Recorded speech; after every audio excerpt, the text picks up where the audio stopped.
जय श्री राम। सिद्ध, तपस्वी, योगीगण, देवता, किन्नर और मुनियों के समूह उस पर्वत पर रहते हैं। वे सब बड़े पुण्य आत्मा हैं और आनंद कंद श्री महादेव जी की सेवा करते हैं। जो भगवान विष्णु और महादेव जी से विमुख हैं और जिनकी धर्म में प्रीति नहीं है, वे लोग सर्वप्रमेय भी वहां नहीं जा सकते। उस पर्वत पर एक विशाल बरगद का पेड़ है जो नित्य नवीन और सब काल 6 ऋतुओं में सुंदर रहता है। वहां तीनों प्रकार की शीतल, मंद और सुगंध वायु बहती रहती है और उसकी छाया बड़ी ठंडी रहती है। वह शिव जी के विश्राम करने का वृक्ष है जिसे वेदों ने गाया है। एक बार प्रभु श्री शिव जी उस वृक्ष के नीचे गए और उसे देखकर उनके हृदय में बहुत आनंद हुआ। अपने हाथ से बागंबर बिछाकर कृपालु शिव जी स्वभाव से ही बिना किसी खास प्रयोजन के वहां बैठ गए। कुंद के पुष्प, चंद्रमा और शंख के समान उनका गोर शरीर था। बड़ी लंबी भुजाएं थीं और मुनियों के से वस्त्र धारण किए हुए थे। उनके चरण नए लाल कमल के समान थे। नखों की ज्योति भक्तों के हृदय का अंधकार करने वाली थी। साप और भस्म ही उनके भूषण थे और उस त्रिपुरासुर के शत्रु श्री शिव जी मुख शरद पूर्णिमा के चंद्रमा की शोभा को भी हरने वाले थे। उनके सर पर जटाओं का मुकुट और गंगा जी की शोभायमान थी। कमल के समान बड़े बड़े नेत्र थे। उनका नीलकंठ था और वे सुंदरता के भंडार थे। उनके मस्तक पर द्वितीय का चंद्रमा शोभित था। कामदेव के शत्रु शिव जी वहां बैठे हुए ऐसे शोभित हो रहे थे मानो शांत रस ही शरीर धारण किए बैठा हो। अच्छा मौका जानकर शिव पत्नी माता पार्वती उनके पास गई। अपनी प्यारी पत्नी जानकर शिव जी ने उनका बहुत आदर सत्कार किया और अपनी बाएं और बैठने के लिए आसन दिया। पार्वती जी प्रसन्न होकर शिव जी के पास बैठ गईं। उन्हें पिछले जन्म की कथा स्मरण हो आई। स्वामी के हृदय में अधिक प्रेम समझकर पार्वती जी हंसकर प्रिय वचन बोली। जो कथा सब लोगों का हित करने वाली है उसे ही पार्वती जी पूछना चाहती हैं।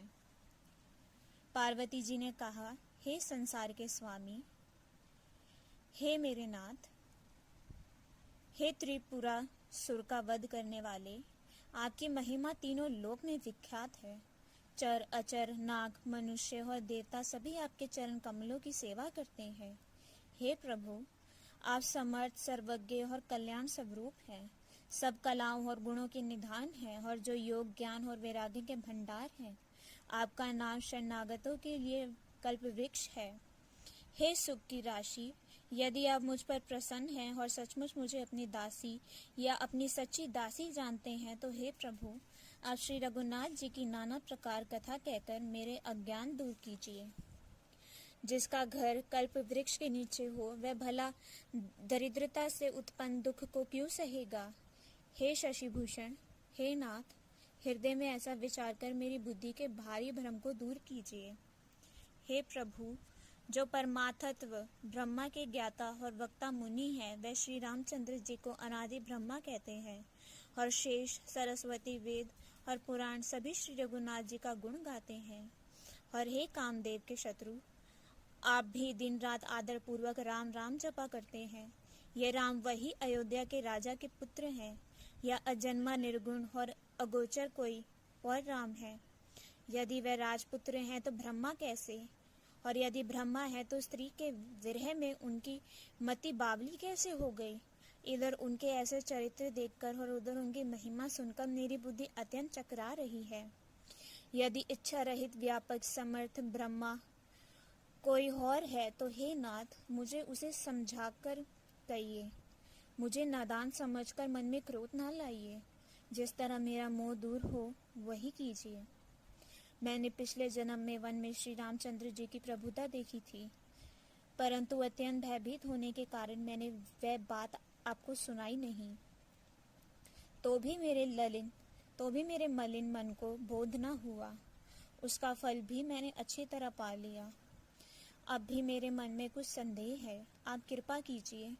मैं हाथ जोड़कर विनती करती हूँ। हे प्रभु, आपने उस समय मुझे बहुत तरह से समझाया था, फिर भी मेरा संदेह नहीं गया।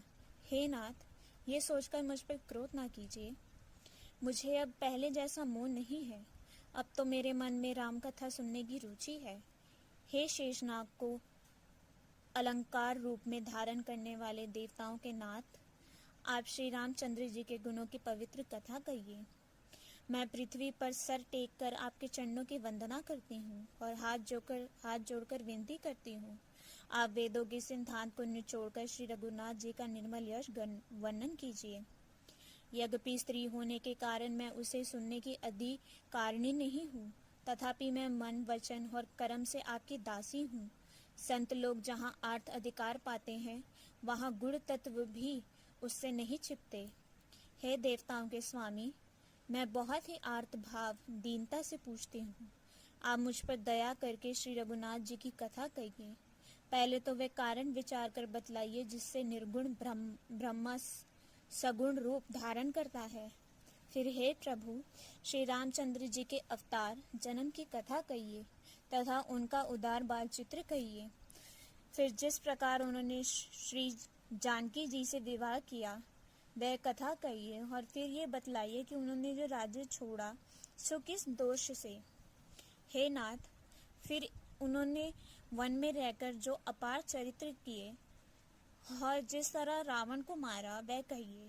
हे सुख स्वरूप शंकर, फिर आप उन सारी लीलाओं को कहिए जो उन्होंने राज्य सिंहासन पर बैठकी की थी। हे कृपा के धाम, फिर वह अद्भुत चरित्र कहिए जो श्री रामचंद्र जी ने किया। वह रघुकुल शिरोमणि प्रजा सहित किस प्रकार अपने धाम को गए। हे प्रभु, फिर आप उस तत्व को समझाकर कहिए जिसकी अनुभूति में ज्ञानी मनुगण सदा मग्न रहते हैं, और फिर भक्ति, ज्ञान, विज्ञान और वैराग्य का विभाग सहित वर्णन कीजिए। इसके सिवा श्री रामचंद्र जी के और भी जो अनेक रहस्य छिपे हुए भाव अथवा चरित्र हैं उन्हीं को कहिए। हे नाथ, आपका ज्ञान अत्यंत निर्मल है।